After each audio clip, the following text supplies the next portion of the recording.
Well, good evening and welcome to Yada Yahweh Radio. Craig will not be able to join us tonight, but Kirk and myself will be here to try and teach you guys something, hopefully, or help you understand things a little better. How's it going, Kirk? Yeah, it's great, JB. Good to see you. Good to talk to you, I should say. I'm going to apologize in advance. We had something blew in last week, and it's got my allergies going crazy. So if my voice is a little raspy or you hear me coughing in the background, I'm sorry. That's just where I'm at right now. I've been congested all week, and like I said, something blew in, and my allergies are going nuts. So just if you hear that in the background, I'll try and cover the mic when I'm coughing and stuff, but it may happen. It sneaks up on me. But what we thought we would do tonight was, rather than try and continue where we were last week, we wait for Craig to come back and continue that. And what we wanted to do was talk a little bit about our own translation processes, how we go about it, the tools we use, and how we come to what we get. So we thought that would be an interesting way to go for tonight, kind of give people a guide, so to speak. A lot of what I will be talking about you can find in a couple of videos that are posted on my site where I kind of walk through how I use logos. So if you go to yahowah.com and look under translating, there's the logos walkthrough. So you can find a lot of that information there, though those videos are both sort of out of date. I've learned a lot more since then, and there's things that I do differently now. So there may be some things I'll talk about tonight that aren't in those videos.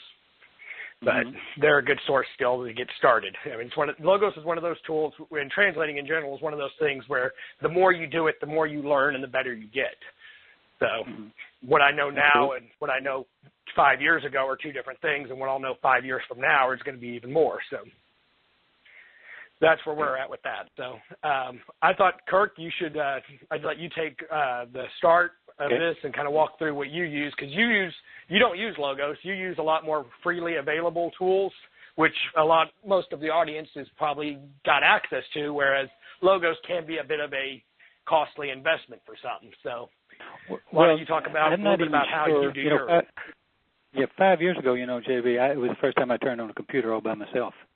So I've been slow to this table, and logos is scary looking to me. I mean, I overwhelmed. I would probably be overwhelmed by it all. So, and when I started, I wanted to do more than just look up a few words in Strong's, and I didn't know what to do, because even when I bought a few lexicons, or Terry bought a bunch of lexicons for me, and I picked up an interlineary in a bookstore, and basically a lexicon is like a Hebrew-English dictionary, and an interlineary has all the verses in order with strong numbers, if you can, with strong numbers attached so that you can look them up individually and see how it reads in Hebrew.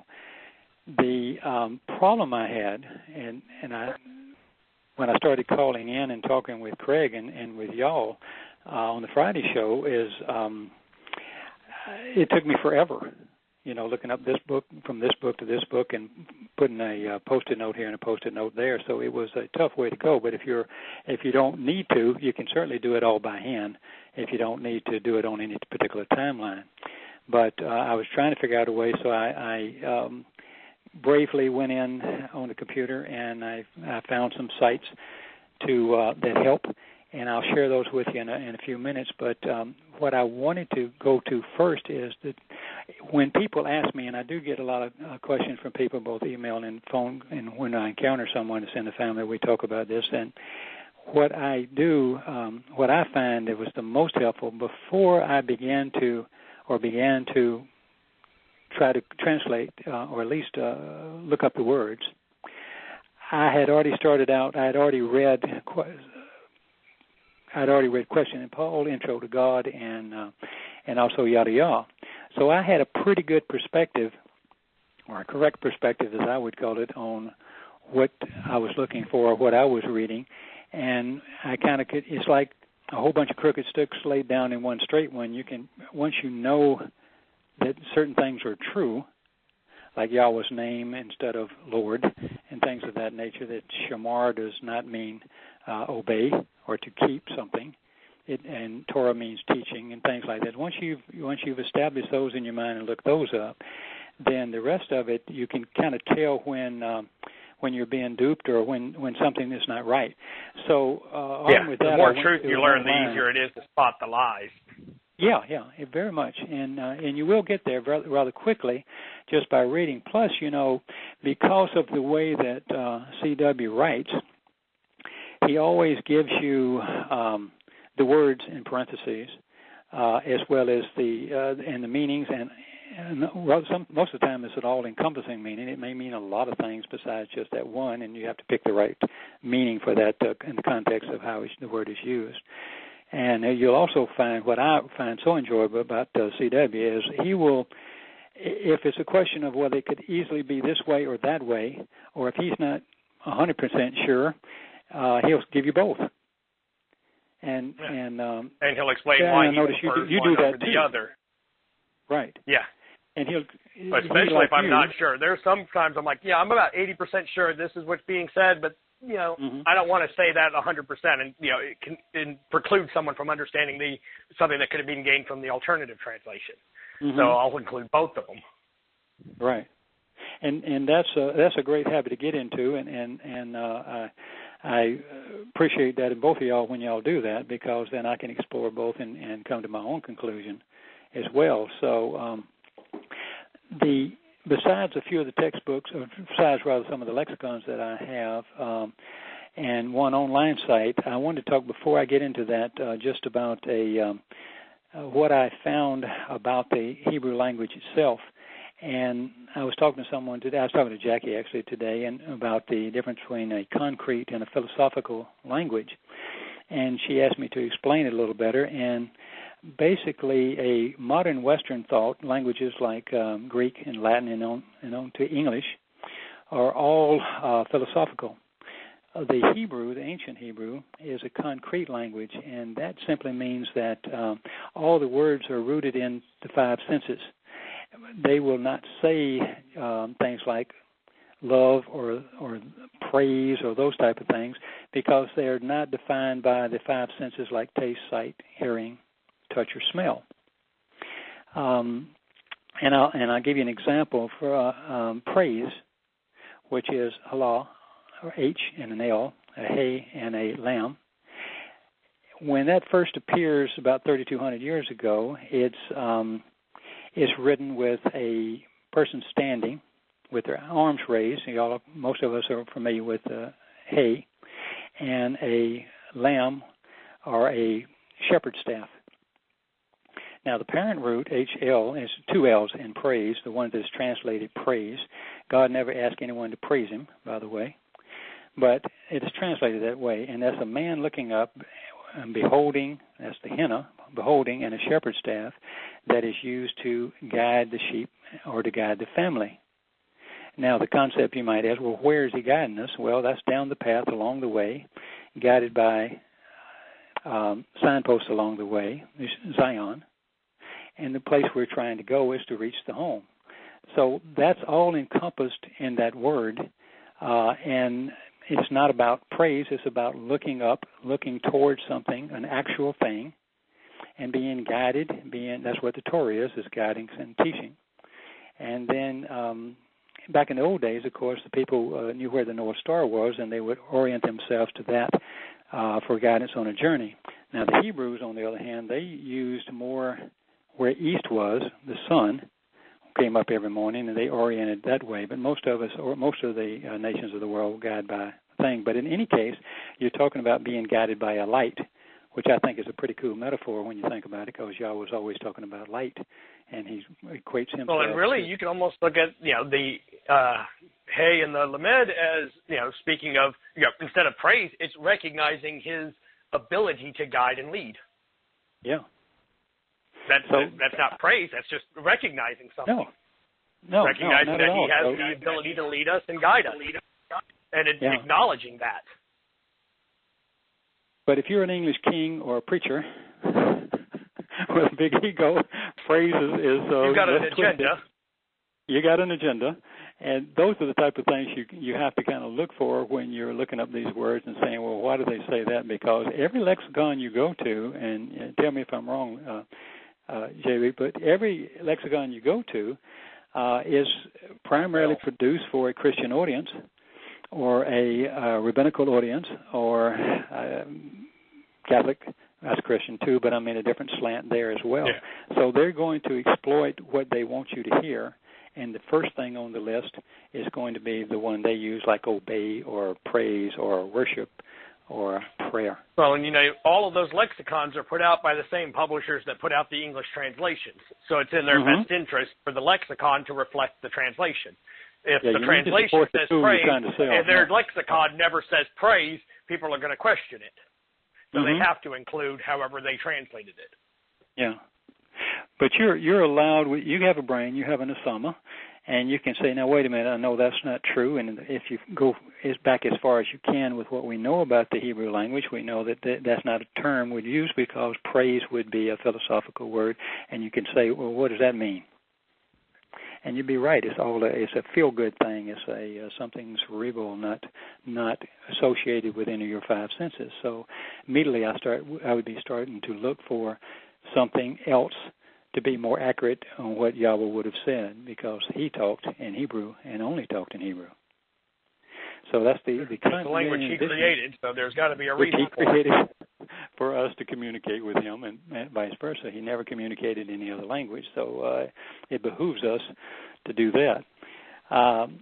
So that was helpful to know as I began this quest, and I also a lot of people don't realize that there's only a maximum about 8,000 to 12,000 words in Hebrew, so it's not as overwhelming. I don't know whether you're familiar with how many words there are in English. But the last time I looked, it was something like 480,000 words in English, and that's a lot to keep track of, and a lot in a thesaurus and a dictionary. So it is a complicated language. As I pursued that a little bit more, there's not nearly as much repetition in Hebrew, whereas in English we have so many words that mean the exact same thing.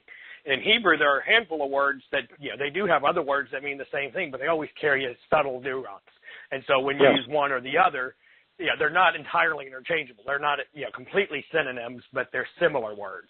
Whereas in English, we have words that are synonyms. I say it this or that, it means the same thing. And you're supposed to know what that means. Economy of language. Mm-hmm. So I find that more comforting for me because it's not as much to have to figure out. But something else about this that I wanted to pursue was the fact that I'm not sure whether maybe you can tell me whether the chart of ancient Hebrew, and there's ancient Hebrew and then there's Paleo-Hebrew, the type that was developed in Babylon, where they couldn't, if you try to cut a letter into a clay tablet, it's very hard to make round letters. So it became a little more graphic as far as, triangular or squarish. So the letters started to change. And then we got to the block letters as a third type development, I guess, morphed into that. And then the rabbis decided that it was certain names like Yahweh's name is too holy. I don't know why you'd use holy. That's pagan. But regardless, it was too difficult or too precious to use. Yeah, they didn't want to mispronounce it. Or pronounce it. So they chose to make you mispronounce it. And the same thing on it seemed like any little letter they wanted, if you can change all this, and they acted like there are no vowels. How could Yahweh talk? Now, we know that ancient Hebrew letters were available in Egypt because we're finding them on stuff in archaeologists today. There's a lot of stuff there that goes way back. So 3,200 plus years beyond. And how would Yahweh be able to talk to Moshe without being able to make a vowel sound? Yeah. He could. Well, and how would Moshe have known what to write down? Yeah. So all those kinds of if there were no vowels, how did he know what to write down? Yeah. So some of this stuff is so obvious yet so stupid, and I fell for it like everybody else for years and years and years. But on the pictographs, as an artist, I think they're just really cool. And when I decided, okay, I can't learn this language very good, as well as I'd like to, but one thing I could do is I recognize the letters because they are pictures. They're called pictographs. And they not only do all the letters mean something, rather than just a sound, they also have a meaning and multiple meaning.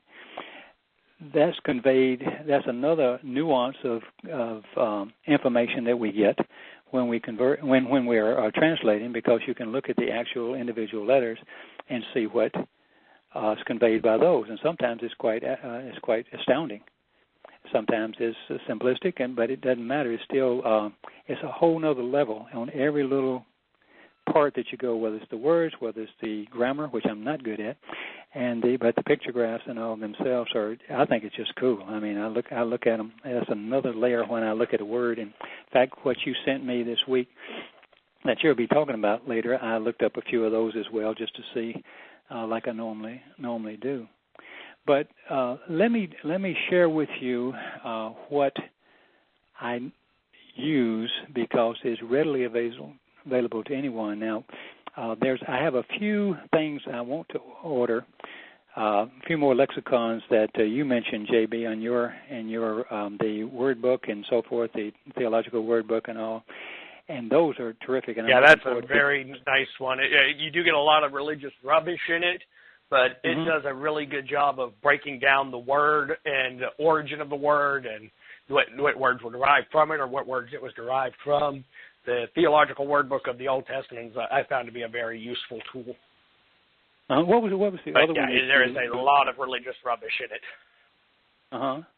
Well, if you got your head screwed on straight, that you should be able to get through that, and at least you should use your filter. Like the next day, wait a minute. That doesn't make sense.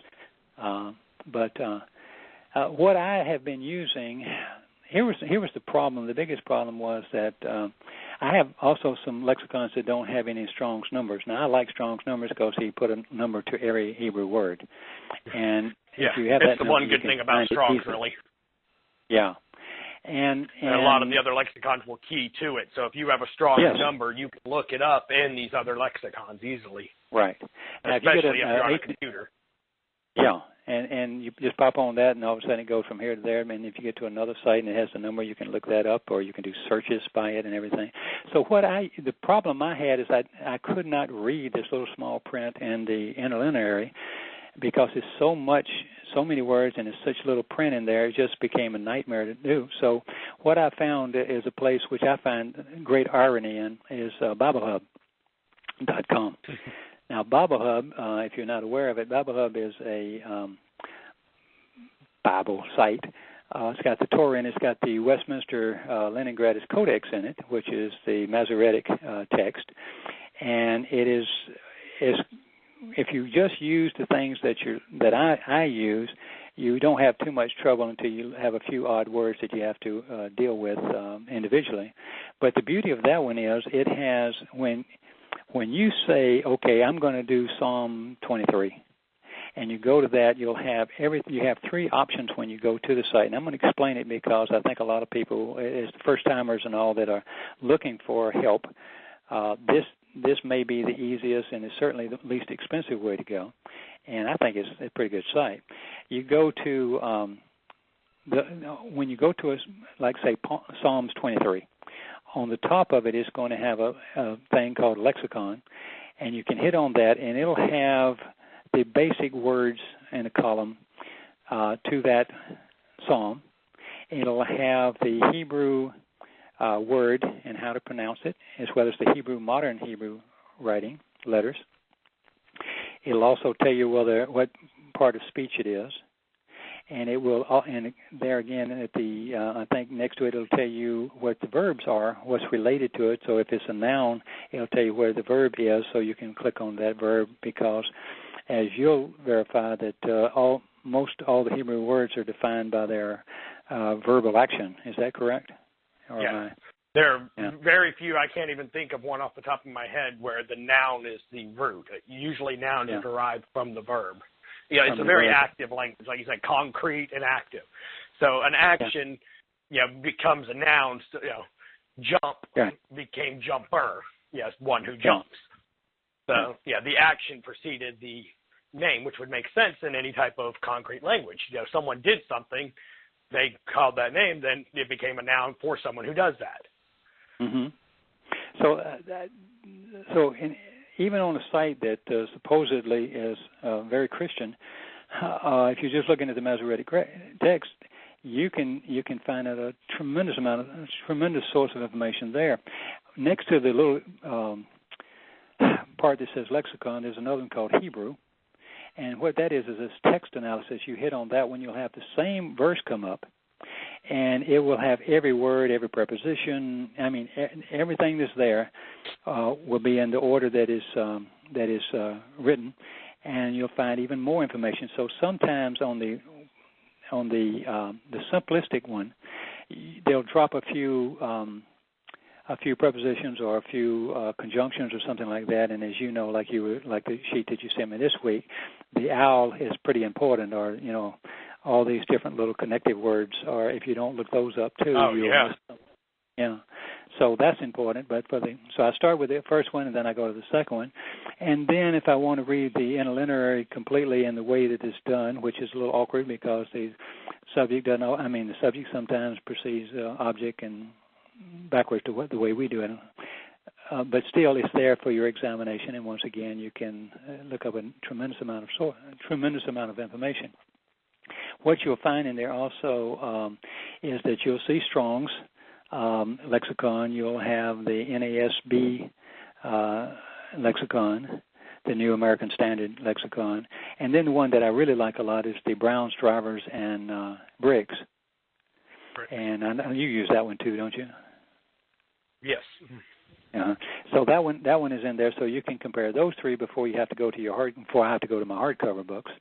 And I also, so armed with that, it's a pretty easy road to hoe for me, because I can at least see everything that y'all are talking about, and have it looked up rather easily. It takes a while because I'm slow, but it's really fun. And then I cross-check that with the Ancient Hebrew lexicon that I have, and I've got a whole bevy of stuff, and I've only found about 3 times, JB, when something that you've translated or something that Craig has translated where I couldn't find what y'all were talking about. And 2 times I finally found it in the German one, the Gensensus, what is the Hebrew Aramaic lexicon. I found it there on 2 of them, and one of them was because I didn't have those other books that you talk about, that like theological reference books. So that's a pretty of all the hundreds and hundreds of words. That's a pretty good record. Now let me if I can, right before I turn it over to you, let me show you one thing. I did one little verse of something just to show you the difference between how concrete, how the words are more concrete versus the way the Christian translators will do it. And I chose a 7-word verse, which is Psalms 103:8. And it basically starts out with Lord.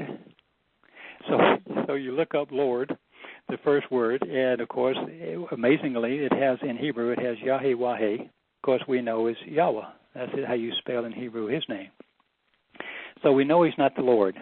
And if we've been reading, we know that we've already looked up Baal or Baal, and we know that that's Satan's title. So we know Lord is wrong, so I immediately changed that to Yahweh. And if you want to look it up, 3068 is the number of the Strong's numbering system, and it's the proper noun, obviously, for the God of Yisrael. And then it'll tell you, on my little system here, it'll tell you that, okay, there's also a verbal root, and that is Haya. And Haya, of course, is to exist, and to exist eternally. But it's also in the ancient Hebrew, it means to breathe, because you have to breathe in order, and when you stop breathing, you stop living, so you stop existing. Existing. Yeah, so I mean, it's no magic here. It's just you look and say, oh, okay, that's what it is. If anybody tells you otherwise, I got a problem, because you can't twist this. And then it says the Lord is compassionate. Now there's a problem, because compassion is not a concrete word. It's a philosophical word. So it's subjective. Yeah. So, I mean, whatever's compassionate to you may not be compassionate to me. So the word in Hebrew becomes rakum, and it's an adjective. And rakim is, I think it's the verb on there, but it's passions are, and you study the word and you find out that it is passions, but it means the things that are felt in the inner stomach area. It means to be sympathetic and to be understanding. But interestingly, in the the ancient Hebrew, it's being sympathetic and understanding, but protecting from harm. And then I looked up the letters, and you have a rosh and a chet and a wah and a mem.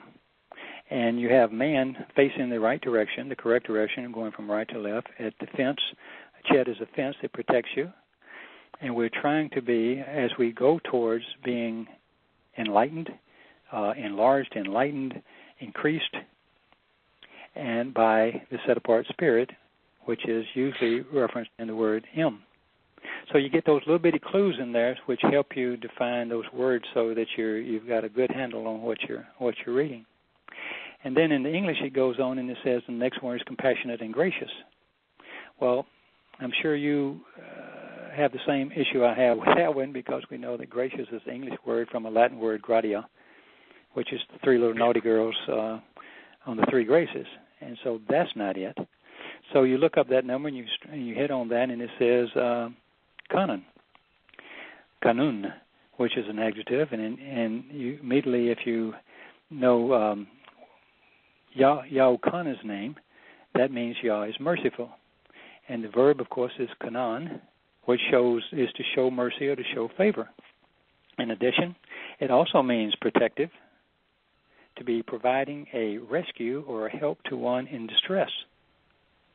And you have that is written in letters of a chet, a nun, a wah, and a nun.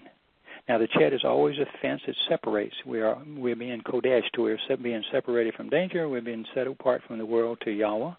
So all that's implied in there. The nun, of course, is a continuous thing. We're talking about a sperm, so we're talking about a family, and the family that is increased. And it's increased because we have a wah, which means to increase. That's how you increase the tent size, by using a wah or a tying the widening the canvas, or the in those cases would have been furs, by using a peg and put in the ground. And then, of course, the last word was another nun, so it's more emphatic. So that's pretty easy to find. So I would immediately say, well, okay, we ain't talking compassion, we ain't talking gracious, even though I have a feeling what that means in English. That's not what he said. And then you go, and it says it'll be slow to anger. And the word for slow is arek, which just means patience, long-suffering, or to lengthen. And it also means the verbal root, arak, is to endure. Well, we're asked to endure because in order to be Yisrael, the ra in it is serah, which means to endure and persevere. So that's all compatible. So I would probably change that from slow to anger, or just, well, that'd be fine, but patience is a better word, and enduring patience would be a better word, or capable of calmly awaiting a favorable outcome is also the meaning of it. So off is anger. Well, anger is not something you can define concretely. So what the Hebrews use is a word called aph, A-P-H is the way we pronounce it. It's an aleph and a peh, which is the letter is used as a P or a PH, and it means nostril. It also means flared nostril. It means nose and the face. And the longer definition would be a quick-tempered, angry, heavy breathing, rapid breathing, reddened-faced, and to be enraged. And the verbal root there is anaf, which is to be angry or to become angry. So if you go back to the English now, we've got, instead of gracious and slow to anger, we've got a little clearer understanding of what anger is defined as. And then abounding. Now this is an interesting one. The next word is abounding. The actual word that they've translated abounding is rob, R-A-B, and it's a rosh and a bet. Much, many, great, abundance, increase greatly. It's the word used or adopted by the rabbis because they wanted to be abundant in authority and teaching and wisdom. From a verbal root again, you can look that up, and it's a rabab, to be or become much or many, multiplied in numerous, which is what we're trying to be, because that's the whole point of being after you've been adopted in Bikurim, is we want to be enlightened and empowered. So, and the English goes on to say, so instead of slow to anger and abounding in mercy. And mercy, of course, you're familiar with that one. That's chesed, which is goodness, which is the word for good is tob, and tob is defined in ancient Hebrew as being functional, walking down the path and being that was intended for your life, is an easy definition for tob or good. So chesed is kindness, is mercy, remember, righteousness, which is tzedek, and is pictured as interestingly enough, is pictured as, once again, the fence, which is a chet, and followed by a man lying on his side, which is a tasad. So you have chesed as tasad, and with those two letters, and that's a man resting because he can rest now because he's protected by the fence. So if I was trying to check this against what I'm reading in a normal English dictionary, or a normal English Bible, rather, I would be pretty good shape. I know there's some tough ones in there. You have to dig a lot deeper than I normally do, but I don't think there's anyone out there that wants to do this that couldn't at least, if they're confused about a verse or they want to follow along with CW, this would be the way to go, I think. So, in any case, that's about all I got, JB. All right. Well, I appreciate it. I actually learned a lot. I love the whole conversation about concrete versus philosophical language, especially when you look at, virtually every philosophy of man is intent on disproving God or making God irrelevant. No wonder they created philosophical languages. It was all about, trying to render God, useless. Well, that way you can invent your own. You look at a concrete world, you can't deny a God. But if you start philosophizing about it, now you can justify anything. So well, it's hard to twist these words. If you see it in print, and remember, Yahweh says in the Torah, as well as Yahushua was claimed to have said, don't change a jot and a tittle. The reason I went back to the ancient Hebrew to begin with is because if he said don't change, if that was the original language, and we find it in Egypt from going out from Moses, and you've changed that much, they don't even look like anything close to what they originally looked like. Why would I give that up? He must have said it for a reason. He must have wanted me to use it. And if you have something that simple and everything is concrete where you can see it, you can taste it, smell it, feel it, etc., then it's very hard to twist that. Oh, yeah. Well, that was what I loved about your whole the one show you were talking about the whole thing with Tob and Ra. Good and bad being more, works as intended and doesn't work as intended. Yeah, that I thought was a great way of looking at, in a concrete way, looking at what is good and what is bad. If it works as intended, it's good. If it doesn't, it's bad. Well, if I say evil, you have all kind of connotations, and maybe even some things that are quite good for most of us. You could say I've been called evil for denying Jesus Christ. Yeah. Evil's walking down the right path, the way you were designed to be, or dysfunctional, Ra, and Ra is written, which is funny. Ra, is written as a head with two eyes.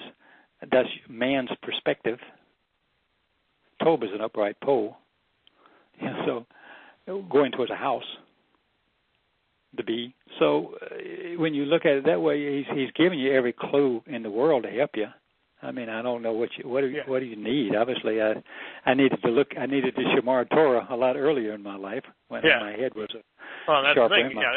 It's all there. You just have to be willing to invest the time.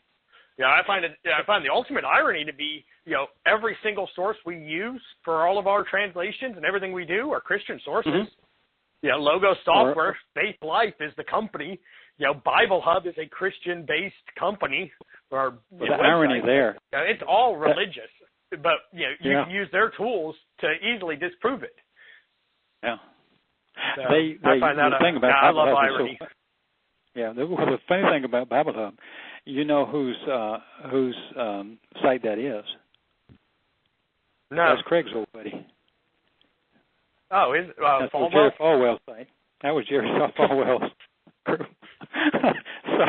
And I used to say, that's why you got to look at I shouldn't use that because we know he was nuts. And but they can't. When he had that conversation, you remember the conversation he talks about he had with Jerry Falwell and his head of his department, and they said, they were at least honest to him. They said, you're absolutely right.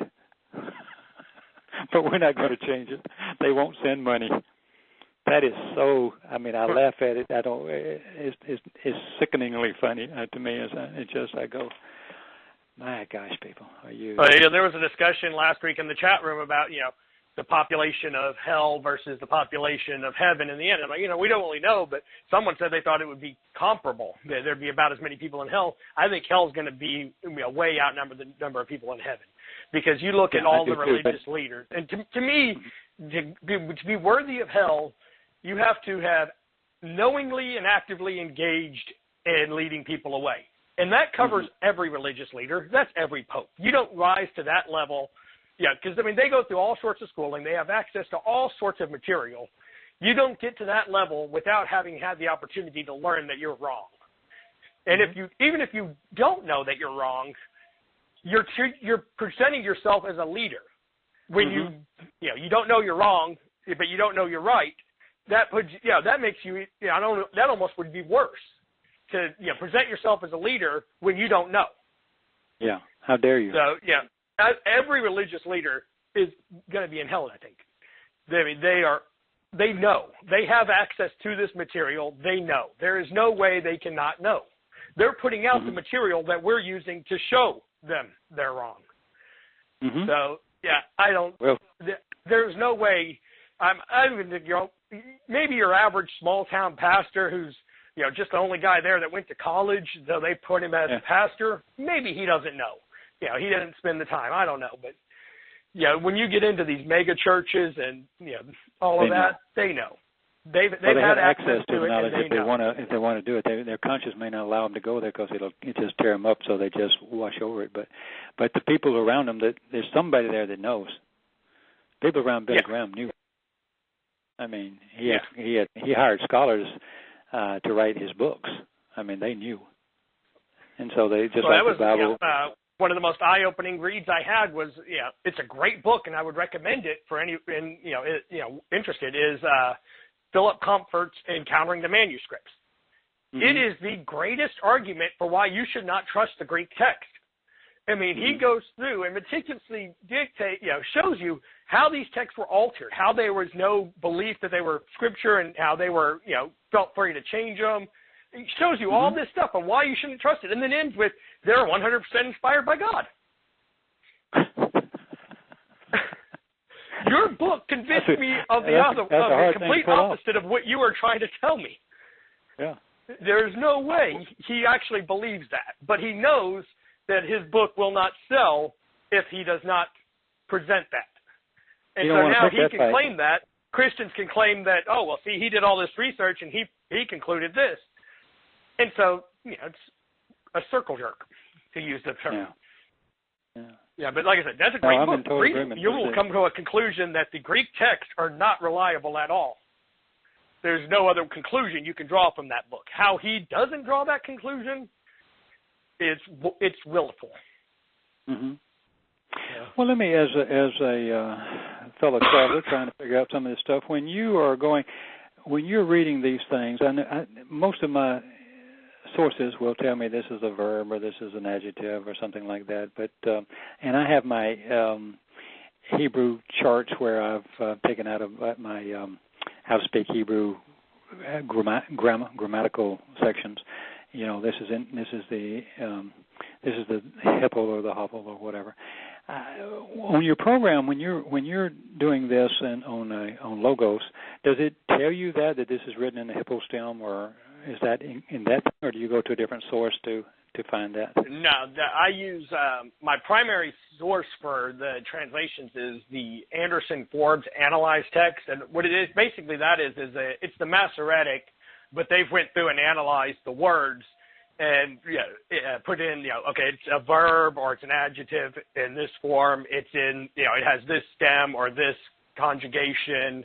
Okay. So they built all that into that one. I'm a hit and miss on those things, so it's Yeah, I cheat because I've tried reading through and learning the grammatical rules, and I'm just about as bad with Hebrew grammar as I am with English grammar and trying to remember all that. So as long as you have the source that you can check it, then you can make sure that they're telling you the truth, and then you can rely on it. So, yeah, is that something that and that's most what's nice of us? is it'll tell me this is in the Hiffle stem.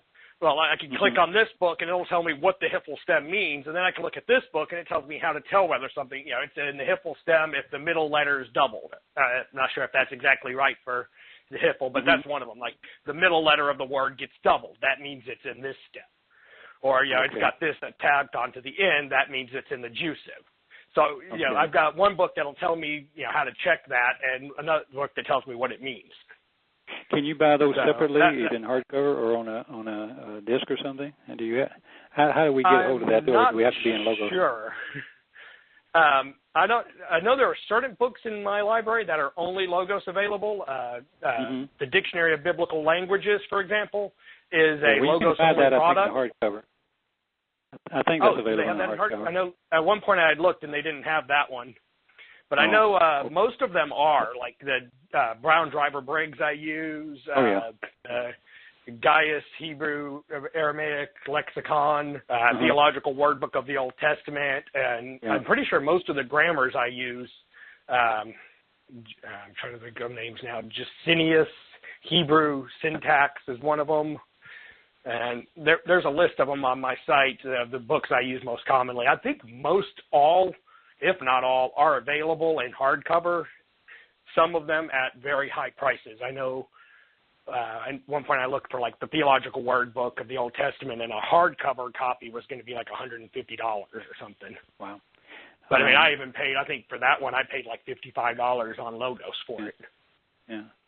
So, well, if and I've kind of built my library over time. Send me one just so I can look around and then I can share it with other people on if they're looking for that as well. But I appreciate that. Anything on the grammar that'll help me where I'm reading it and I'm saying, okay, I think that's in the Hippostem, or I think that I'd like to be. Yeah, that's actually one of my next projects for the website when I finish the.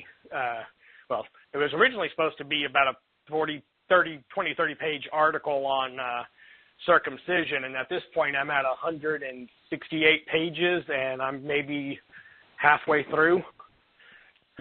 So once I finish this project, you're gonna be as bad as Craig, what I'm trying to do is, well, what I decided I wanted to do was I originally was going to just take my notes I had done for the shows I've done on circumcision in the past and expand on them and kind of create a little more of an article about that. But what I decided to do as I got going was just to go to every single verse where mul is used, and then every single verse where a ral is used, and examine okay, what does God have to say on this subject?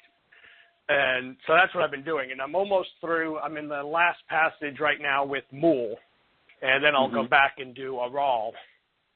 And like I said, I'm about 168 pages now. So it's kind of grown into a lot more than I planned, and it's taken me several years. But I've also got to where my process has changed a bit as I went. So I'm going to go back and re-edit it a bit because there were a couple of spots where I would go straight to just the passage. And I've learned that one of the things, context is king. You cannot just jump right into a verse. And so I've started going back and doing whole passages, and then I'm learning so much as I'm doing it that I'm like, I can't not share this.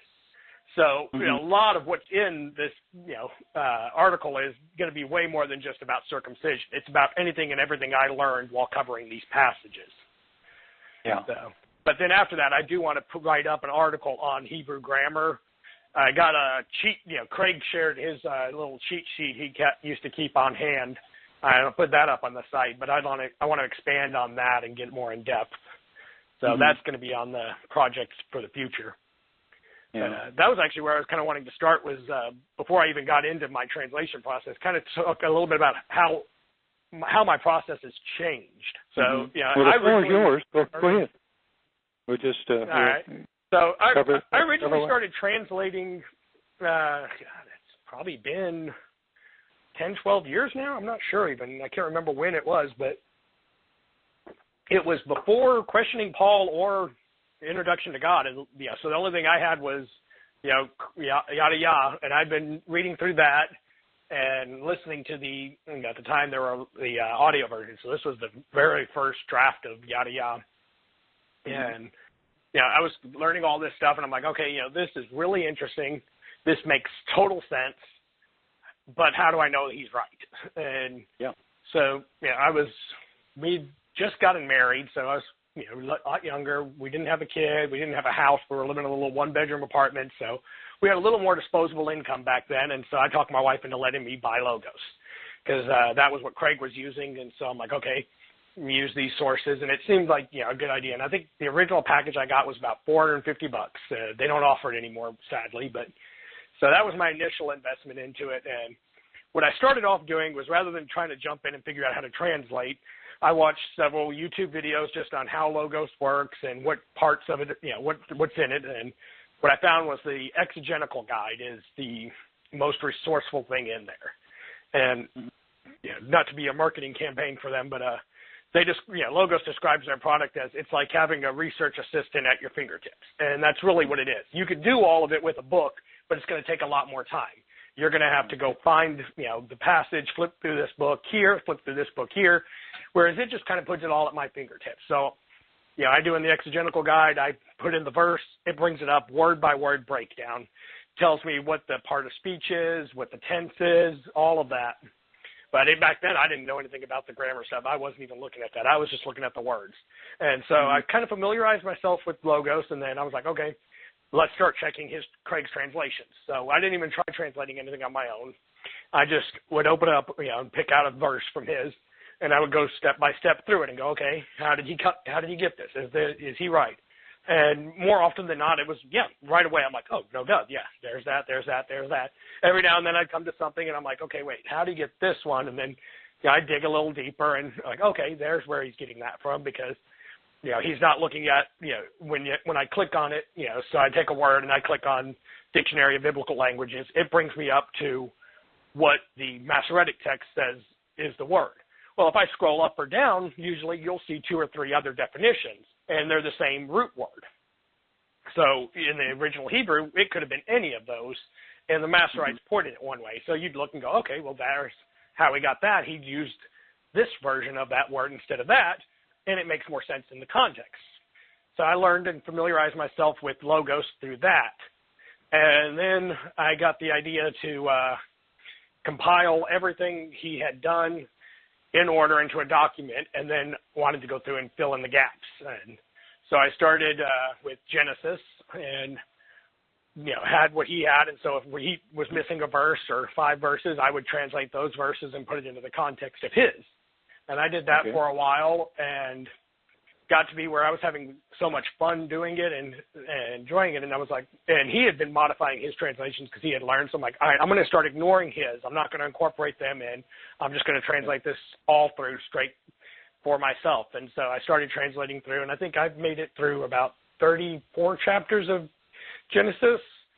And then I got tied up. I had a change at work, and I was so busy and wore out, and I just didn't get a chance. And so it was about a year or so where I just never had a chance to really work on it.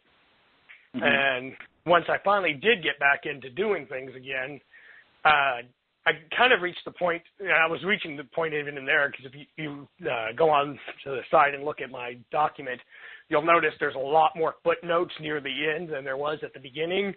I got more words where I was like Craig, where it was hard for me to translate it without commenting on it. My idea of trying to put out just a translation, I'm like, I can't do that. I got to comment on it. I got to share what I'm learning.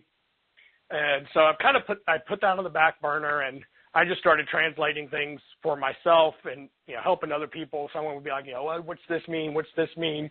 So I would look at it and examine it. And then, Craig would send me chapters of his stuff. So I was checking his stuff and reading through it. So I didn't get a whole lot done on my own, but I was still working and active in it. So stayed familiar and learned a lot more. That's, when we started learning about all the grammar stuff. And so okay, now I got to figure this out. And so where I'm at now is, like I said, I've started writing, since I started the website, I'm wanting to add content through more and more articles. And so the one I'm doing now, like I said, is on circumcision. And the way, like I said, I started doing it was I was I'd go to the thing and I'd go a couple verses before the word I was looking at, and then I'd translate it and go. But then I came across one where it was like, I have no idea how to translate this because, I don't know what's going on. So I was like, I had to go back. And so then I was like, well, I learned so much. I came to this one, and I can't think of which chapter or what one it was now, but I came to one where I thought this was going to be just kind of a throwaway one because it wasn't really speaking of circumcision in a in-depth way or in even a physical way. But I was like, I'm going to translate it because it's here. But when I went back and translated everything that led up to it, I was like, I learned so much, and it reinforced the whole point I was trying to make throughout the book. I'm like, I learned so much doing this. I got to do this from now on. And so now that's what I do is I'll go through and, first thing I'll do is I'll go through and an English translation, and I use I think it's the ISR, International Scripture Research Institute. And it's not a good translation, but it doesn't use Lord, so it's a little easier to read for me. So I use that one, and I'll go through and read and try and figure out where it looks like the conversation began. Because the chapter verses break down and make no sense. So like, for example, the one we're going to talk about, I went to go look at Jeremiah 9, 25, and 26. That's where mul was used. I had to go all the way back to 8:18 to get the beginning of the conversation, and then go most of the way through chapter 10 to finish the conversation. So that's, big chunk of stuff, but I've learned a lot from that other stuff. Once I've determined where it is, so like that one, what? I said, why don't you take us through that and on your study? That's where we began on the stuff that you sent me, correct? Yeah. All right. So once I do that, I'll go through and translate that entire passage, not commenting on anything. I'll make a few notes in the margins to myself. But what I found also is, as I've commented, I've changed my translation. So as I'm going through and commenting, I'm changing the translation because, it's that whole thing of, you learn so much of what you, like it's like, what is it? You learn 30% of what you read, 30% of what you hear, and, 40% of, what you teach. And you learn more by teaching other people. So as I'm trying to explain my translations, I'm understanding more about it, and I'm realizing, oh, wait, that shouldn't have been this way. It should have been that way. So I'll go through and revise my translation as I'm commenting and then go change it at the beginning again so that it reflects what I learned. So, like I said, we went back here to the ones I picked out to talk about tonight are Jeremiah 8, 18, and 19. And it's good because it's the start of the conversation, and there's some flaws I found in the English translation that I thought would be really good as examples. So, to start with, so we have the King James rendering, just so you know how they translate it, so you know what I'm talking about when I'm like, well, they translate it this way, and I chose this. So it reads, "When I comfort myself against sorrow, my heart is faint in me. Behold, the voice of the cry of the daughter of my people, because of them that dwell in a far country. Is not the Lord in Zion? Is not her king in her? Why have they provoked me to anger with their graven images and with strange vanities?" So that's their rendering. The way I chose to render it is my comfort or comforter. And I'm not going to read the Hebrew words because I can't pronounce them and I don't feel like butchering it. So my source of brightness, encouragement, or one who provides encouragement. Because of and concerning sorrow, anguish, and grief, a mental troubling resulting from affliction upon my faint, emotionally weak or ill heart, my inner being, my mind and understanding, my heart and soul, my knowledge and thinking, my reflections and memories, my inclinations and resolutions, my conscience and moral character, my emotions and passions.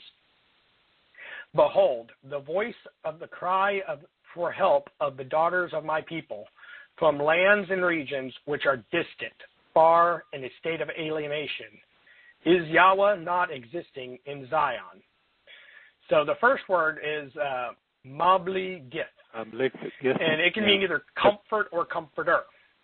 Mm-hmm. So, I looked up these things, by the way. I don't want to interrupt you, but for a second, I looked up these things, and that's all right there, easy to find. So you're in good shape. You didn't mean me to tell you that, but that's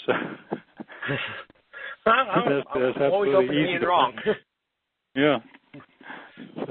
But I'm inclined to see this as Yirmiyah calling out to Yahweh. And so I think calling Yahweh his comforter. But it could be just saying my comfort. So he's calling out to Yahweh because he's suffering watching his people continue to disregard Yahweh and the covenant. And he's experiencing this sorrow, and his heart has grown weak. And we'll see later, if you continue through this, there's literally a part where, Yirmiyah is talking about wanting to abandon his people. So, it's pretty bad for him. Yeah. So another thing you'll notice is that I rendered the al two different ways in this statement. And al can convey many things. So context is absolutely necessary to determine how it gets rendered. So the first use here, I opted to render it as because of and concerning. The KJV opted for against. Now, both are possible translations of the word. So I'm not saying they're wrong. It's not an inaccurate translation, but I chose not to use against because I don't see how one can be comforted against something. You can't be comforted concerning something, but you can't be comforted against something. That makes no sense to me. So then the second use of all, I rendered it in its most common form, which is as upon. Most often when you see all, it's going to mean upon. Upon this rock, that would be all. The KJV, however, chose to ignore its use here altogether. And the change is subtle but worth noting.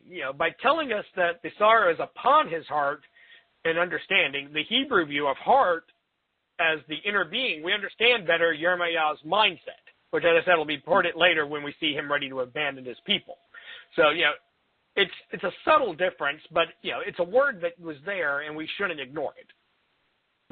So while ignoring all doesn't change the verse, it does influence how we may view the passage as a whole, so it's important to keep it there. The next part of the statement I rendered very differently from the KJV.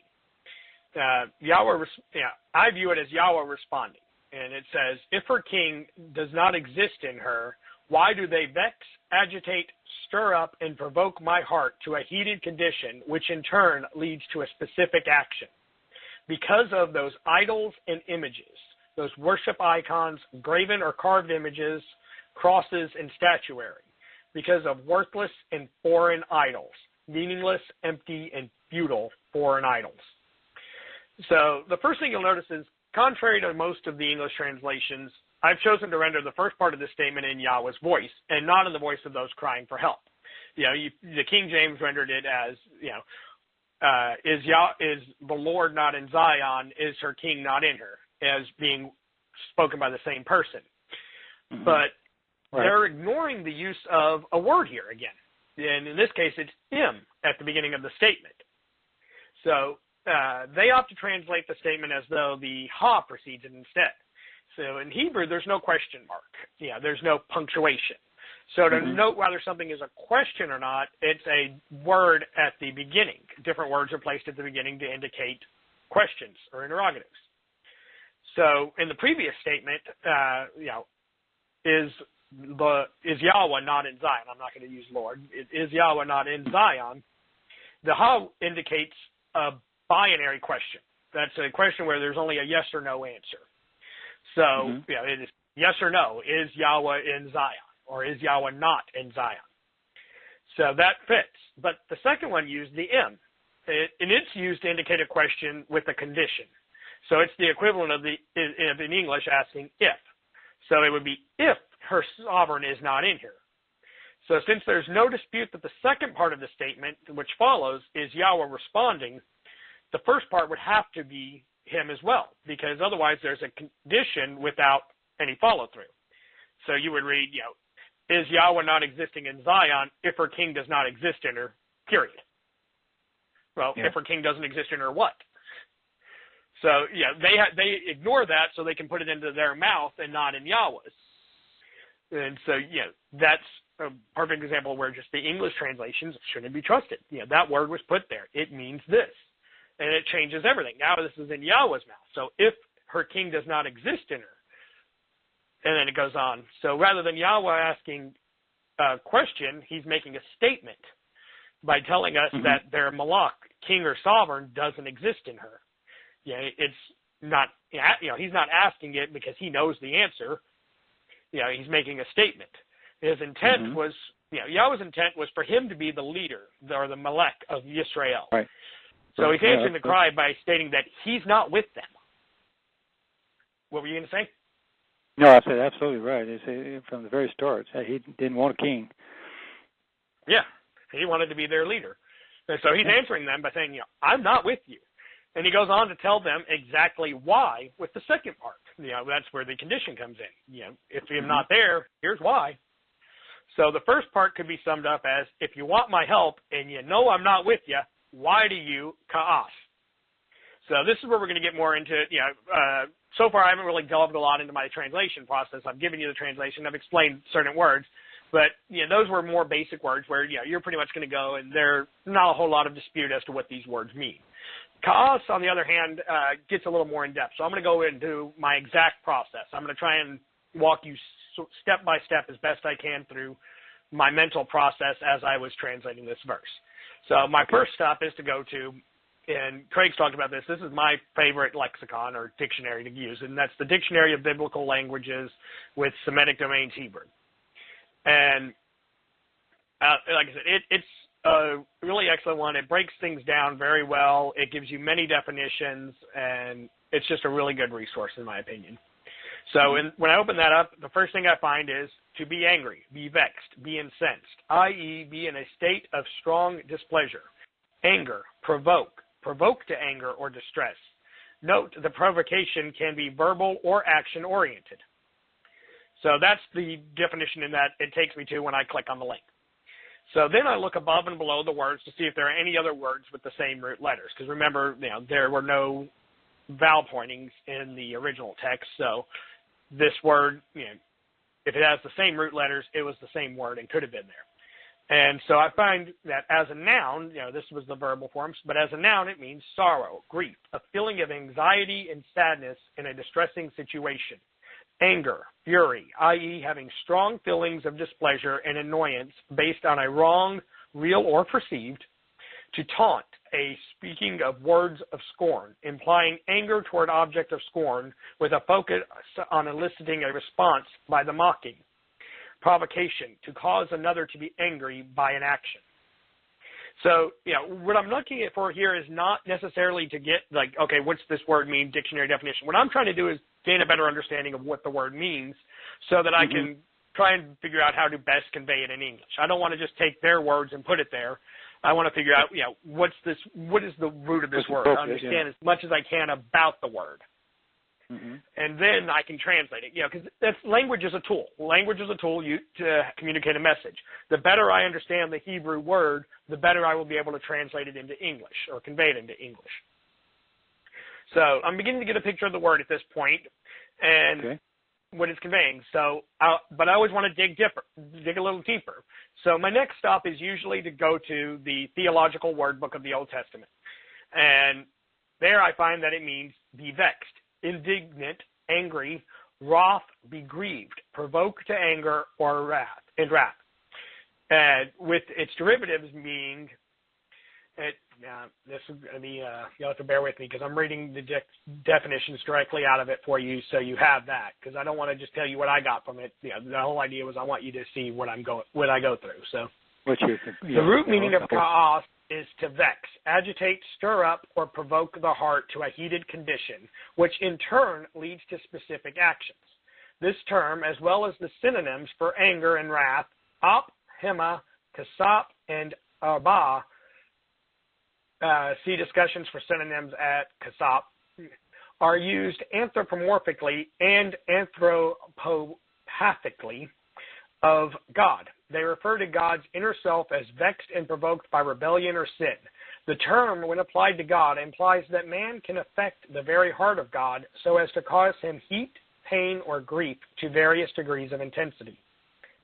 In the call stem, the verb is used 5 times to indicate the state of vexation in men. Thus, King Asa was vexed or exasperated when he was rebuked by the prophet Hanai. Likewise, Sanballat when he saw the builders at work on the walls of Jerusalem. From these instances, we may gather that the state of vexation is not normally proper for a true child of God. I would completely disagree with this statement. This is where I said the theological word book can be very useful, but it's full of a lot of religious bunk. Mm-hmm. In fact, Ecclesiastes 7:9 teaches that the child of God should not be hasty in spirit to be vexed. See, there's a perfect example. Should not be hasty to be vexed. Not that you should not be vexed. There are plenty of things which should cause you to be vexed, because such vexation rests in the bosom of fools. Yeah, that's hasty vexation. Yeah. Continuing on, it says, God is said not to continue in this state of vexation when his jealousy is quieted. Ezekiel 16:42. Indeed, vexation is not an abiding attribute of God, yet his people may provoke him to anger and wrath by their unfaithfulness. Because God is holy and loving, he will only share himself with a people whom he has bound to himself in covenant love, and whom he has taken for himself for fellowship and service. You'll have to excuse me one moment. My daughter has just walked in to say good night. Good night, big girl. I love you. Sorry. That's all right. Not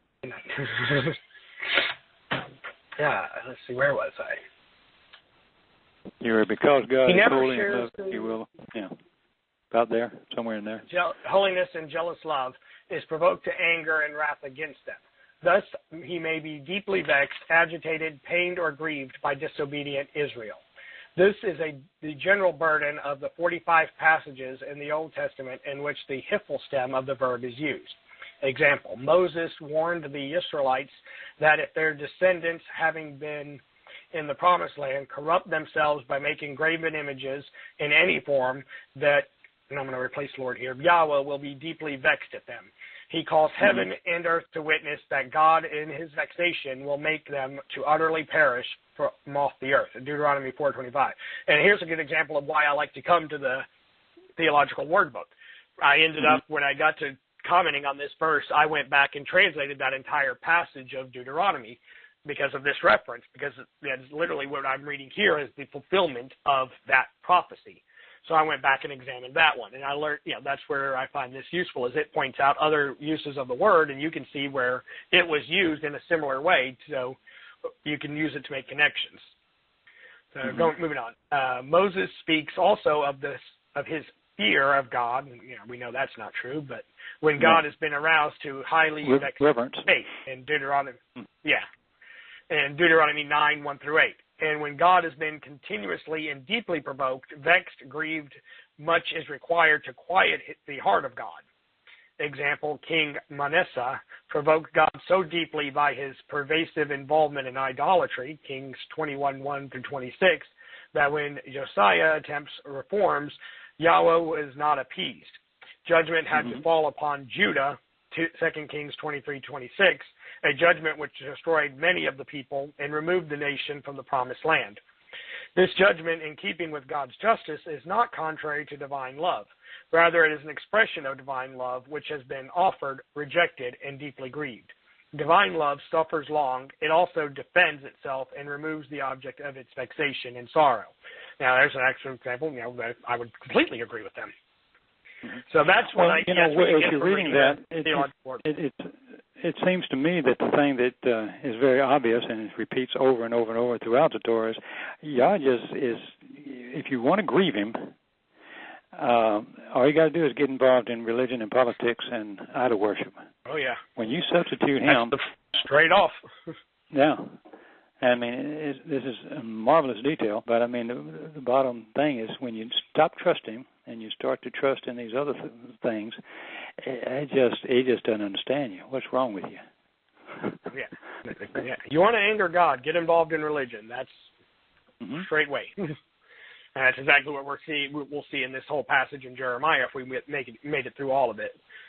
So, but then I'll go and I'll check my other dictionaries and lexicons to see if they match what I'm getting. And in this case, I find that my other lexicons that I use mainly, which are the Enhanced Brown Driver Briggs English Hebrew Lexicon, which is you use, the Justinius Hebrew Chaldean Lexicon, again one you use, the Concise Hebrew and Aramaic Lexicon, Strong's, all agree on the basic meaning of this word. So, yeah, I'm not going to include their definitions because they didn't really add much beyond what I already learned. So, but they all basically agree. If they didn't, I would then look, okay, well, why did this one pick this and why did this one not?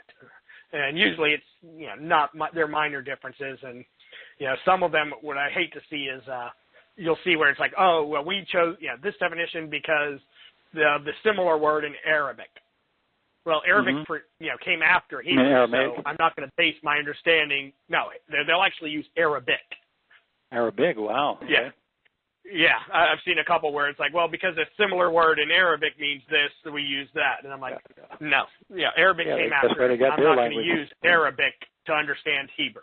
I will use Hebrew to understand Arabic, but not the other way around. That's usually the only time I really find a lot of differences between these. Usually what I'll find is that the Dictionary of Biblical Languages will actually have definitions that the other ones don't. Very rarely have I found a definition in the other ones that was not there, which is why it's become my favorite. It's kind of very encompassing. You can tell that they drew a lot from the other lexicons in terms of their definitions and tried to include everything and then some.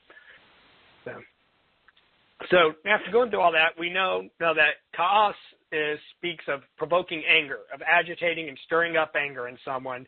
But the nuance that gets lost in the English translations is that this anger is leading to an action. So it's not just that he's angered to the point that it will lead to this action. Cause him to act.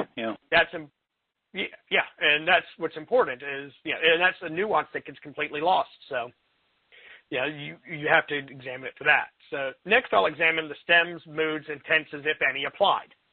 So, once I get an understanding of the work, that's when we get into the grammar part. And so here I find it described in the Hiphil stem. So to understand the Hiphil stem, and some of these I've kind of, Hiphil I see a lot, so I don't tend to look this one up every time because I kind of got where I know that one. But initially early on, I didn't. So I would turn to it's the Glossary of Morphosynatic Database terminology. So that's where I go for my definition. Where did we find one of those? It was part of my Logos package. Okay. I love it, though. Okay. Like I said, that's the one I use for that, and then there's another one that'll actually tell you how to tell whether it is in the Hiphil stem and what that means.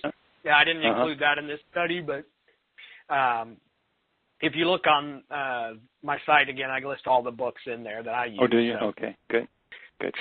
Yeah, but so for this one, I pull it up and it tells me, in biblical Hebrew, stems refer to the relationship of the verb subject to the action of the verb.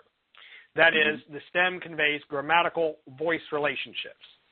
The Hiphil stem indicates the causative sense of a verb. That is, the subject of the verb in the Hiphil stem causes the object of the verb to participate in the action of the verb as a sort of undersubject or secondary subject. So the example they give is in the sentence, Bob caused the car to crash. The direct object, car, participates in the action that the subject, Bob, caused. So in this case, it means Yisrael is provoking the anger in Yahweh. Yahweh is the one being angered, but Yisrael is causing that anger. So that's what the Hiphil tells us. Had there been any other grammatical nuances in the word, I would have looked them up in the Glossary of Morphosynatic Database terminology as well. But in this case, there were none. There were no tenses applied to it and no moods. So it wasn't in any volitional mood, and it wasn't in any tenses. So it was just a straight out word. Gotcha. So moving on, we are told that we get told what was provoking Yahweh's anger. And it was because of those idols and images. Now, pasil here is a simple word. It speaks of graven or carved images. Anything that is believed to be or to represent a god. And I got that definition going through that same exact process. I went through all those books together in this pretty much the same order. And, to me, you think crosses, statuaries adorning churches today. That's a pasil. And he continues to further describe why he's angry with Habel Nakar. And I think this is kind of just redefining or pointing out the same thing, because Nakar and pasil are very similar words, but with slight nuances. So in Hebrew, adjectives follow nouns. Craig's talked about this before. You don't say red wagon, it'd be wagon red. So when you translate it into English, you would reverse the two. So while in Hebrew it was,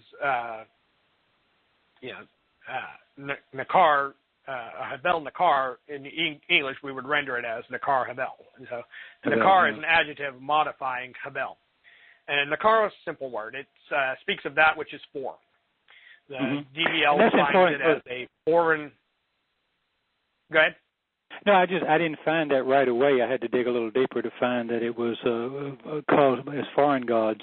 I mean, obviously there would be. There wouldn't be. Everything is foreign. It's not Yahweh. But he's making a real good point that that they've now become the same as all their enemies.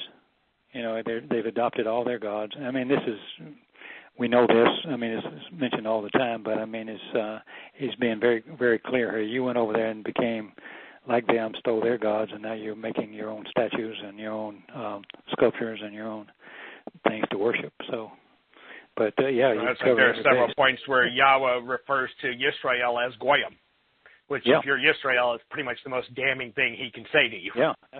Yeah. But it's the same way. As Goyim, once we become part of the covenant, we become Yisrael. Right. But once they reject the covenant, they become Goyim. Yeah, not a good choice. So the Dictionary of Biblical Languages defines Nakar as foreign land or a foreigner. The Theological Word Book reinforces this, as do all the other lexicons. Habel is another Hebrew word for idol. So since Yahweh chose to use Pasel and Habel in the same sentence, it's incumbent upon us to pay attention and examine its nuances. And Pasel was a fairly simple word. I mean, graven or carved images. That's about all you can get from it. But Habel is a little more in-depth. And interestingly, Habel is actually the name of Abel. Would have been Habel. So again, we'll turn to the Dictionary of Biblical Languages, where we read idol, i.e. a fashioned object with a focus on its lack of value, meaningless, emptiness, futility, uselessness, i.e. what is of no use on the basis of it being futile and lacking in content. Breath or vapor, i.e. unit of air that passes in and out of the lungs through the mouth and nostrils with a focus on its briefness and lack of content. Vocalized differently but spelled the same, we find it can mean be worthless, useless, i.e. to lack value. Talk worthlessly, speak content with which has little or no value. Be proud, i.e. have an improper haughtiness as a moral failure, with a focus that the object of one's pride is worthless and of no value, implying a trust in said object. To fill with false hope, i.e. mislead a person to a false view or opinion, and so have an empty, worthless hope. See how this is a little bit more nuanced than Pasil was? I think. So then I turn to the Theological Word Book again. And this is where it gets a little interesting, because it talks about the origin. So it says vapor, breath, or vanity. The substantive is translated almost exclusively by the KJV as vanity, except for the passages in Ecclesiastes where the RSV concurs with the KJV. The RSV generally leads to the translation breath or worthless. The noun appears 71 times in the Old Testament. 36 times it is used in Ecclesiastes, where it occurs at least once in each of the 12 chapters except chapter 10. So, there's a whole lot there about what the KJV and the RSV rendered it. I don't care. going on, the proper name Abel, the second son of Adam, is also written Habel. Whether or not there is a connection between this and the substantive under discussion is another matter. Most of the Hebrew lexicons have connected Abel with the cognate Akkadian word ablu, or aplu, son. One will note that Abel is named in Genesis 4 without any explanation, a fact that can hardly be without significance since almost all the proper names in the Genesis account are explained by assonance. The basic meaning of Habel is wind or breath. This is illustrated best in Isaiah 57:13. The wind will carry them off, a breath will take them away. So the wind was Ruach and breath was Habel. And Proverbs 21:6, the getting of treasures by a lying tongue is a fleeting vapor. Habel nidap. The word nidap, meaning to drive, is most often used in connection with the wind as a driving force. There are three basic categories or contexts in which Habel is used. First, it is used as a designation for false gods worshipped by the people of God, and hence is usually translated in context by the RSV as idols. See Deuteronomy 32:21, Kings 16:13 and 26, 2 Kings 17:15, Jeremiah 2:5 and 8:19, parallel to Pasel, that's the one we're talking about now, Jeremiah 10:8 and 5:51, 18, John 2:8, John 2:8, and Psalms 31:6. Secondly, the term represents the individual and sometimes exasperating sentiments of individuals. Isaiah 49:4, where the servant of Israel says, "I have labored in vain. I have spent my strength for nothing in vanity." Job complains about the brevity and uncertainty of his life, 7:16. The similar idea is in the Psalter, Psalm 39:5, 6, 11. And I'm not going to read all these citations because it just would take too long. That's okay. In which Habel is you're going to parallel post this so somebody can read it? Yeah, it'll be posted. All right. So hence, Habel seems to mean here short-lived. Third is the cluster of references found in Ecclesiastes. These may be grouped into several subdivisions. First are those passages in which the author states his inability to find fulfillment in work, both in his failure to be creative and his lack of control over the privilege of free disposition of his possessions. This is vanity. Second are those verses in which the author struggles with the idea that the connection between sin and judgment, righteousness and final deliverance is not always direct or obvious. This is an anomaly about life, and it is vanity. The meaning of Habel here would be senseless. Thirdly, are those verses in which the author laments the shortness of his life. This is vanity.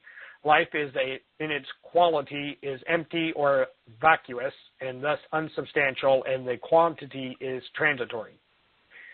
Rather than the above observations being final conclusions about life by the author of Ecclesiastes, perhaps they reveal something of this method and his concealed premise. He may be attempting to demonstrate man's inability to find meaning to life unaided by divine revelation and interruption. This solo quest will always end in futility. So that's a long wondering. The theological word book can be very long and wordy, but there's a lot of little things to be gleaned from it. A lot of good stuff. So upon inspecting the other lexicons, obviously applies to Abel, doesn't it? Oh yeah, he didn't have much of a shot before his brother killed him. That'd be a perfect reason why he would have been named that. The whole breath or vapor to being something that was short-lived and ultimately meaningless.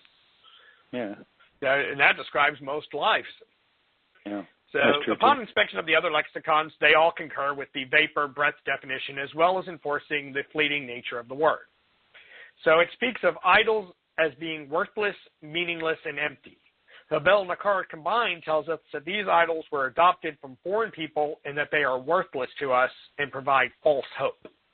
Can you think of any graven images and idols that were adopted from foreign people that provide false hope and people love to boast and praise in them? Gosh, we've got crosses, we've got, you name it, man. We've got statues of everybody. everybody under the sun has made into a god. They, you go to Rome, you've got steeples. Gosh, you got paintings all over the place. I mean, it's hard for me to go to museums all now the Catholic icons. Yeah, Catholic icons. My gosh, everybody's wearing little crosses around their neck, or even the Greek Orthodox. They have their little double cross thing, and it's just you can't go anywhere without. I went to go to the store today after work to pick up some dog food, and as I'm walking in, there's a guy set up on the side with this just huge rack of ornate crosses. Really? Yeah. It was sickening. Yeah, that was actually something interesting is, because I ended up having to go through most of the beginning of chapter 10, which just so happened to be, I hit that while I was at home on my Christmas break. And for those who haven't read Jeremiah chapter 10 or don't remember it exactly, that's where it speaks of going into the woods and cutting down a tree and bringing it into your home and decorating it ornately. Yeah. So I just so happened to be translating that right around Christmas time, which that was one of those, like, I'd read through before, but I'd never translated, and I knew it was going to be damning to Christmas and Christianity in that regard. When I got into that, it is so much more damning than I ever expected. And when you examine the word used for tree, it's not just speaking of a tree; it's any object made of wood. Yeah. And you just look at how many of these churches have these ornate crosses, wooden crosses decorated with all their gold and silver. You can't help but see it.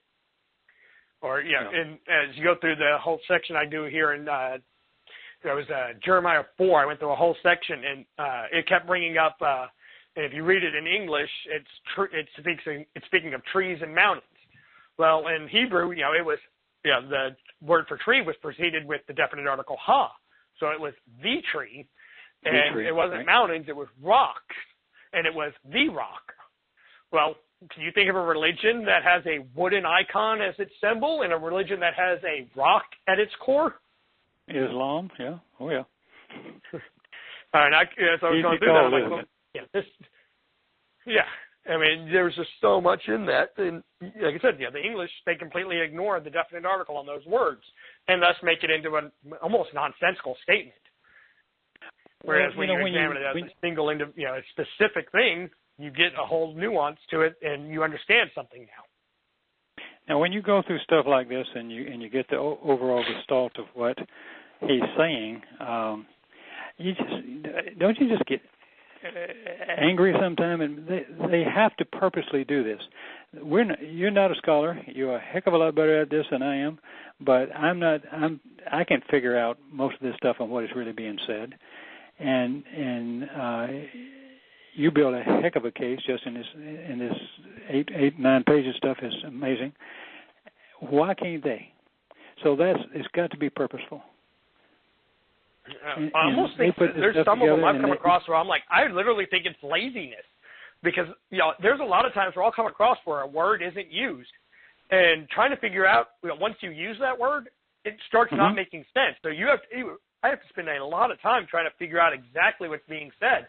It's like, I see why they just dropped that word and decided to go with it. They were just lazy almost. Well, a lot of it's repetition because you write your book and you add all this stuff and you don't have to. But somewhere along the line, somebody had to get a team of experts together and they said, okay, we're going to make a lexicon and we're going to publish that, and let's go through that stuff. And they surely had to go through all this too and do the same type of stuff and say, didn't anybody turn around and say, well, wait a minute, that ain't what this means.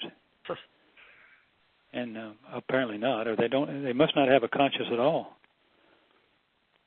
Well, or else you have to be, or you just do it for the money and you don't care whether any of this stuff is true or not. I think that's the case. I think most of you get it, especially the higher up of religious organizations, I think most of them don't even believe in a God. They're using it as a payday. Yeah. It's their way of getting money, power, and fame. I can't think that they actually, know the truth even. I think they have to know they're lying. And they have to know, to justify doing it. How many of them I would say know the truth versus are just, lying to lie. I don't know, but like I said, I can't see how anyone could know the truth and choose to reject it. Yeah. Well, you live in Christian country, like I did down in the South. I mean, I think once you grow up in that, it's such a calling because everybody has such high respect for preachers and church people that and evangelists and mission work people, and that the calling is to be well respected, to do something for God, for your religion, and then they never really you can't question that because then the whole house of cards falls apart. And then what do you do? Then your mama don't speak to you, and your friends treat you, they shun you. I know people like that. That's the thing, especially if you live like in the Bible Belt, you learn that for so many of these people, it's a cultural thing. They're not religious in the sense of like they're sitting there studying the Bible and they know it. Yeah, they're going to church because that's just what's expected, and they know they're going to get dirty looks if they don't, and it's part of socializing and. Yeah, it's good business, community building and network. Networking. That's the thing. I've talked to people about this before. Anytime I see a small business with a fish logo on their thing, I know I'm going to get screwed if I use them. Don't you? They will. They will use that to get your trust because I came to that conclusion when I was a Christian. I ain't going to trust you guys. Yeah. Well, I've seen that so many times. I got my mother-in-law continues to take her car to a mechanic that's her daughter's brother-in-law, and my brother-in-law used to use him too, and he was there one time getting some work done in his car, and I was at my mechanic getting work done, and he told me what he paid for what he got. I looked at my mechanic, I go, what would you charge for this? It was literally less than half. Wow. But he was a good Christian, taking care of his family, and she continues to use them thinking that. And it's just that mindset, and so it's it's good for your business to be a Christian around here. If you come out as an atheist or agnostic or, God forbid, following Yahowah around here and you own a business, you're screwed. Yeah. So, I mean, it's mostly social. I mean, most people here I don't think are religious in the true sense of religious. They have no interest in it. It's just something they do because that's how they grew up. Society. Let me ask you something. Are we still recording? Because it's after 6 now. Is that are we still on air? Yeah, it's still recording, but we're not live, right? Yeah. Okay. Let me ask you a question. When on this you were looking for the context at 8:18 and 8:19 of Yirmiyah in order to get to 9:25 and 26. Now, I started at 9:25 and 26 and I went back and just glanced over so I wouldn't seem too ignorant about 8:18 and 8:19. But when you read when you read 9:25 and 26, he's talking about a very specific day, about Jerusalem or the Yehudim, and they've adopted everything. He's calling the same thing as Mizraim and Moabites and on and on and on and on. Is that day, to me, when I look through all those words, it appears to be, to me, it just screams out that it's not Yom Kippurim, but this would be the day of the Magog War, not the Megiddo War with the Chinese Christians, as we think it's going to be now. But this was the Islamic War. Is that what you got out of that on 9:25 and 26, or did you go back to it and get into it yet? I haven't gotten to the commentary on it yet, but that was kind of my view. Was it didn't seem like this was speaking, like you said, of Yom Kippur. It said a point sometime before that. Yeah. But it did seem because these words have so many little nuances, and I kept going through that. And I said, he's talking about Muslims.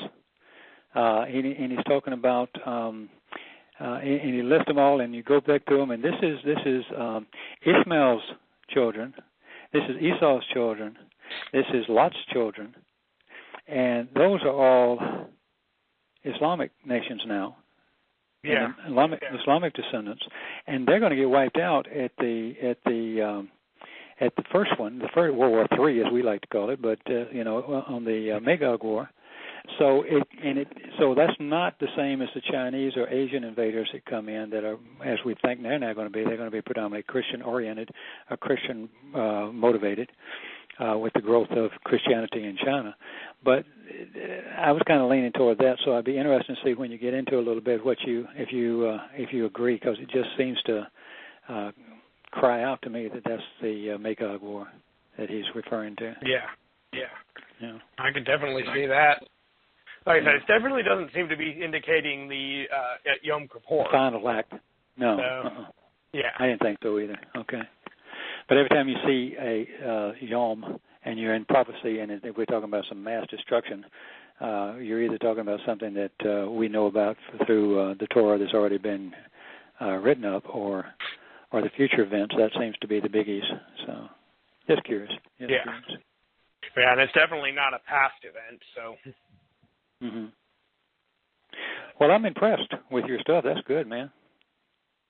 I appreciate it. That's been that's really good. Long time coming, and I kind of got going on it and work on it every chance I get now. So I'm hoping once I get the Mule chapter done, I want to go back and do a little bit of tweaking, read through it, but then I was going to send it out to like you, Craig, and a handful of others to kind of do an editorial pass on it and see if I catch all my spelling errors and see if I'm way off on some things.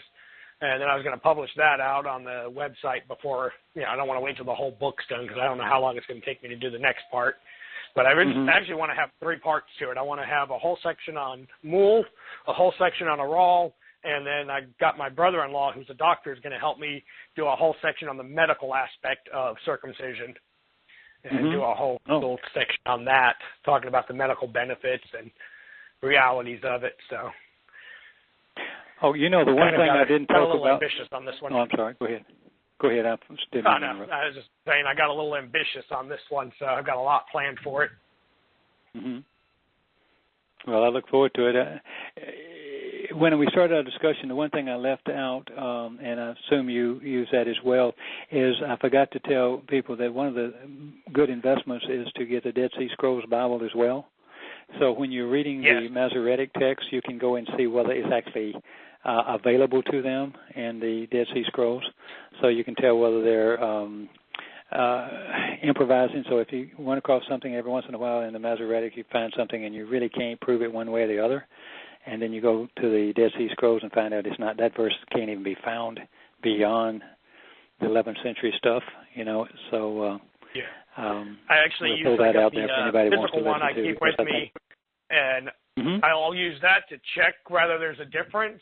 And then I actually bought a while back, there's a Dead Sea Scrolls database for logos, so I can actually pull it up as my word-by-word breakdown in my exegetical guide, and it'll actually do the same thing as breaking it down and tell me the tenses and all that. So rather than having to look at, because with the Dead Sea Scrolls Bible, it's great because it points out in italics everything that's different and then tells you what the differences are, but it's still a translation. So with this, I can actually pull it up and go, okay, well, what is that word? Okay, it was just a plural form or this, but where it was this word or that, I can look it up and see the nuances in that regard. But that one, I got lucky. I pre-ordered that when it first came out for like $70. I think it's like $180 now. Wow. It gets expensive to get that. Well, if I had more time, I think I've got about $700, $800 invested in my logos package at this point, but that's been over a decade's worth of purchases here and there, and just as I come across something new, or I get daily emails from them about stuff, and every now and then I'll be like, okay, well, that's a good deal, I'll buy that. But do me a favor, I talked to somebody, you can get into. Go ahead. I was just saying, I walked with someone through it because they don't have the original languages package anymore, which is what I started with. But that contains so much just junk. I mean, it has some great resources. But I think when I was walking someone through it, to get everything I got now, just buying it individual book by book, I think he said he was looking at like $600, $650. So to get all the resources I use. So. Wow. It's not too, like I said, it's not too bad to get into. That's not too bad. I mean, that's do it piece by piece, and they all payment plans. So, that's the first thing. It did take me several, months of just playing around in there and watching a ton of YouTube videos of people using it, and then, just kind of figuring it out and toying with it. But I'm kind of a techie guy. I love computers and I love, Yeah, I can pick up on a lot of that pretty quick, so it works for me. Sometimes when you really don't have much to do and you have a moment, if you can, send me an email on what I really need that I'm missing on grammar and stuff like that. Just goes as our conversation tonight goes. That I hate to be so ignorant, and I'm not of such a big aspect, and it's so hard to put it together. I just don't have a source that says. I need somebody to say, okay, that is hippo, whatever. Cause them, you name it. Okay, so that's where I've gotten to where it's like I love Logos for that because it does all that hard work for me. Because otherwise I'd be going, okay, what is this word? Okay, this is the root word, so now it's got this doubled and it's got this added. What was that again? And it would take me forever and a day to do anything if I didn't have the little cheats down there. Yeah. But I might let you go, so I'm starting to lose my voice. Okay, now. buddy, that was great fun. I enjoyed it very much. Oh, yeah, I had a great time, so I'll talk with you next week. All righty. See you later. Bye.